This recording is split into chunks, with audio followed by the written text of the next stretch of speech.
The words my wife spoke shattered something in me. I hadn't seen it coming, not even a whisper warning.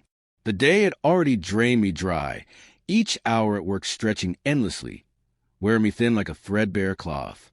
All I'd wanted desperately was the solace of home, a quiet place to collapse, to find comfort in the familiar warmth of her presence. Just a soft smile, a kind glance, a simple touch. Instead, I walked into something I never could have prepared for. As I turned the key and stepped quietly inside, her laughter met me first.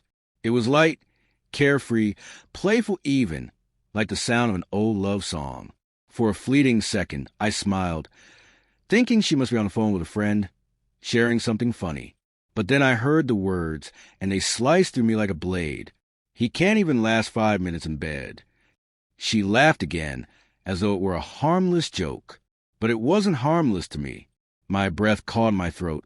My fingers tightened around the doorknob. I didn't move. Couldn't. Her words echoed in my ears, cruel and casual all at once. It wasn't just what she said. It was how effortlessly she said it. Like it was a punchline. Like I was a punchline. I stood there, frozen. The warmth drained from the air around me.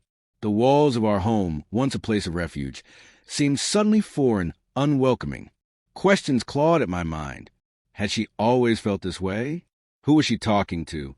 Did she mean it, or was it just a cruel exaggeration? What did I mean to her now?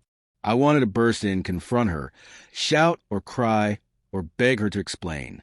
But some instinct held me back. I turned away and slipped down the hall instead, shutting myself in the bathroom with quiet care, like a man trying not to wake the ghost in his house. I sat on the edge of the tub, numb. Her words reverberated in my chest, heavy and sharp. I stared at the floor, lost in a swirl of shame and disbelief. My pride crumbled. But beneath all that pain, something else stirred, a quiet defiance, a spark. If she saw me as weak, as broken, as lacking, then I would show her and myself that I was more than that. The next morning, I said nothing. No accusations, no bitter confrontations, just silence. But inside, a transformation had begun. I started with small changes. I went to bed earlier, letting my body rest and repair. I stopped eating the greasy takeout that had become a habit and began cooking simple, nourishing meals. I laced up a dusty pair of running shoes and forced myself outside, muscles stiff, lungs burning, but each step fueled by something raw and urgent inside me. Soon after, I joined the gym. The clanking weights and mirrored walls were intimidating. I felt out of place among younger, fitter men, but I kept showing up. The soreness in my arms and legs became a kind of proof, a reminder that I was working, rebuilding, reclaiming myself. It was hard. There were days when exhaustion called me to the couch, when my body begged for comfort instead of effort.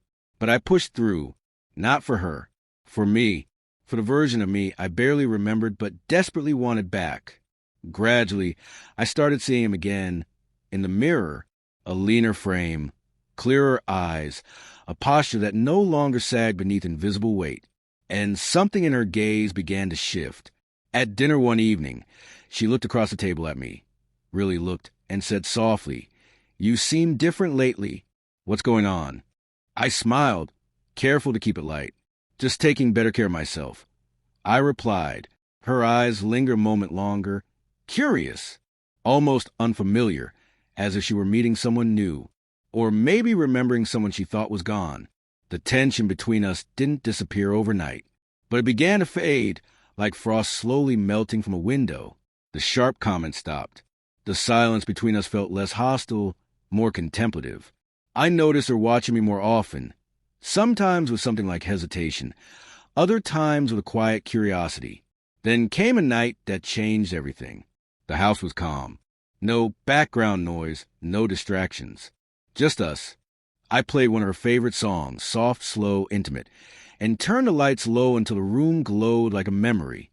I moved closer, not with urgency, but with intention. I listened to her with my hands, my breath, my presence. I wasn't trying to prove anything. I was simply there, fully there.